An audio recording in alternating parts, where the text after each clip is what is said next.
Hello, adventurers! My name is Eleanor Johnson, and I am the Artistic Director of Oregon Adventure Theater and the director of our summer show, The Winter's Tale, by William Shakespeare. Now, this is one of Shakespeare's fun mystery romance plays that is a little bit hard to define. So to help you know what you are walking into, I'm going to describe what this play is about.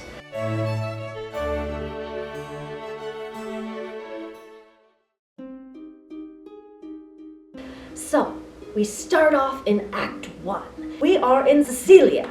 Now, in Sicilia, we have our king, Leontes, who's hanging out with his BFF Polixenes, who is the king of Bohemia. They have not seen each other in years. He has been hanging out in Sicilia for the last 9 months. His wife has also been hanging out with him, who is 9 months pregnant and is about to pop. Now, his best friend says, I think I've overstayed my welcome. It's my time to scurry on back to Bohemia. And Leontes is like, you can't leave, you just got here. He's not able to get his best friend to stay, so he goes, wife, Hermione, please encourage Polixenes to stay. And through her fun wit, she helps make him stay. For some reason, this hits Leontes in this terrible way that he thinks his best friend Polixenes is banging his wife. And he runs into Camillo, who's his #1 confidant, and he's like, I'm pretty sure Polixenes and Hermione are having an affair, and I think that baby she's pregnant with is definitely his. Camillo's like, bro, you good? Your wife is the most chaste, wonderful, beloved wife ever. There's no way she's banging your best friend. And he's like, no, this is absolutely what's happening and you need to murder Polixenes. He realizes there is no way to reason with this man. So he goes, yeah, I'm definitely gonna kill Polixenes. Polixenes comes over and goes, well, hello, Camillo. You look a little weird. And Camillo's like, I don't know what's going on with Leontes, but he has lost his marbles. He thinks that you're banging Hermione and he wants me to murder you. We need to leave now. So they scurry away. Act 2. So we open Act 2 with Hermione meeting with her young prince Mamilius. A winter's tale, a sad story. A sad story is best for winter. A story of sprites and goblins is what he says he will tell to her. The king enters the scene hearing that Camillo and Polixenes have fled. He walks on over to the queen in front of their son and says, you are a hobby horse. You are an adulteress. You have been cheating on me. This isn't my kid. I'm going to arrest you. I'm going to send 2 messengers to the Oracle of Delphi to get a stamp on what I know is true, and that way I'll have proof for all of you. Hermione is put in jail. Her best friend Paulina goes to visit her in jail and finds out that she's given birth to a baby girl.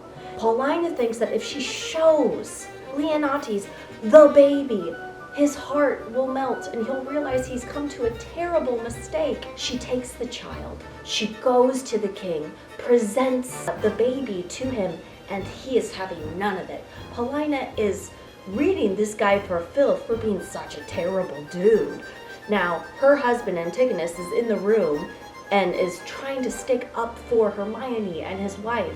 So as a punishment, the king says, hey Antigonus, you can take this baby, bring it to the most remote place imaginable, and leave it, and see if nature wants it to continue. But we hear news that the Oracle of Delphi messengers are almost here, and that's how we start Act 3. Act 3. The king says it's time to put my wife on trial. And he does. He puts her in front of the entire country. And through all of this, she stands up straight and says, I am a righteous woman. Then we have the oracle appear. And Clemens and Dion deliver it to the king, sealed up. He opens it and reads it aloud for his court to prove his point. What it reads is, Hermione is chaste, Polixenes blameless, Camillo a true subject, Leonates, a jealous tyrant, his innocent babe truly begotten, and the king shall live without an heir, if that which is lost be not found. So basically everyone is like, ooh, Jacuz, it's been you the whole time, my dude. What does the king do? He says Apollo is wrong. Servant comes in and informs him that his other child, Mamilius, has died. Hermione faints. In that moment, the king realizes he was wrong. Paulina returns and says Hermione is dead. We then cut to Antigonus, who has the beautiful baby that he names Perdita and drops her on the shores of Bohemia. In that moment, he gets the gift of the best stage direction of theatrical history. Exited, pursued by a bear. And he is pursued by a bear and then dies. That bear definitely eats him. But a shepherd appears and finds the baby crying in the middle of the forest. And he decides that this is a changeling child, a baby that the fairies have given to him for good luck. His son appears, and they walk away with a new babe in tow. And that's how we end the first half of The Winter's Tale. Act 4. We open with time.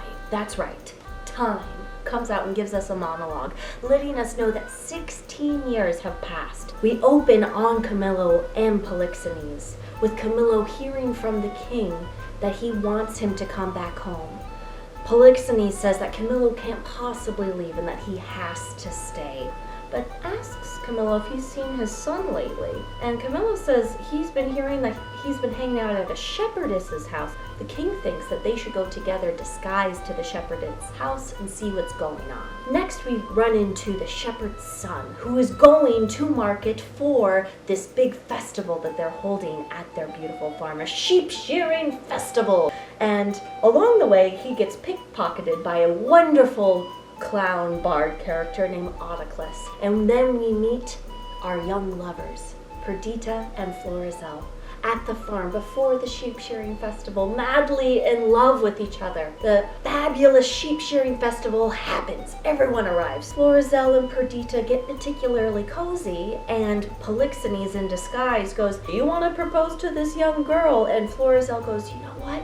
I think I do," and starts to get down on one knee, only to be asked by a man in disguise, his father, "Hey, what does your dad think about this lady? My father hasn't met her, but I don't really care about that." And he goes, "Well, you should," and takes off his disguise, and then threatens the shepherd and the shepherd's son for abetting this entire relationship, and tells Florizel that if he doesn't get his act together, he's going to have his title taken away. Camillo realizes that once again the king has done something stupid, and goes to Florizel and goes, "I think you and Perdita should leave Bohemia and go to Sicilia, go to the King Leonates, and say that you're there on my behalf." Florizel and Perdita think this is an excellent idea, and they leave.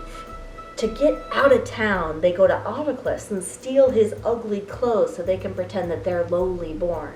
So Autoclus is wearing a very fancy outfit when he runs into the shepherd and the shepherd's son, who say, "This wasn't even our daughter. This is a changeling child." Autoclus says, "I will bring you to the king. I definitely know what's going on." Act 5.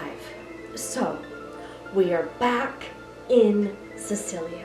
Leonates is 16 years older and 16 years wiser, but Clemens and Dion, his messengers, think it's time for him to move on and find a new wife. Paulina disagrees and says, "You better not marry anyone unless I tell you you can."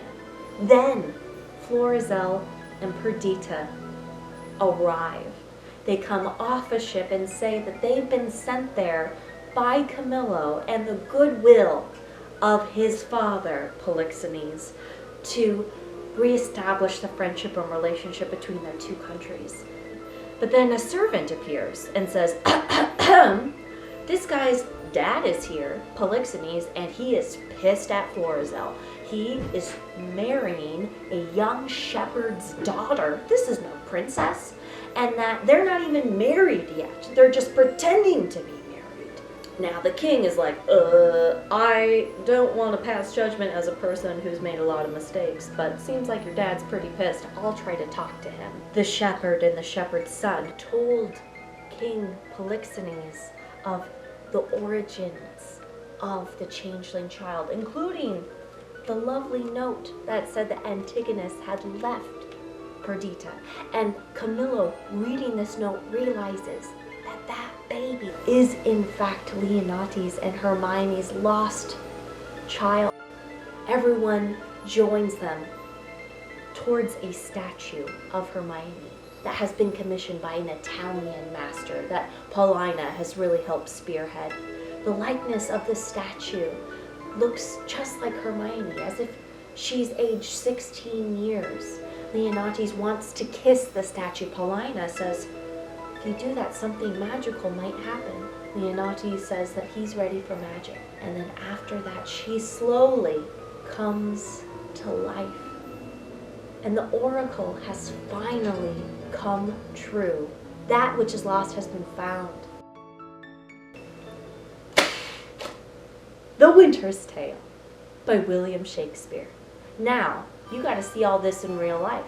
So come see Oregon Adventure Theater's production this summer from June 27th through July 26th in parks, neighborhoods, backyards, and gardens near you. It's free, donation only. We make s'mores at intermission, and it's all lit by fire and lanterns. Come see some magic right here in Portland, Oregon. Thank you.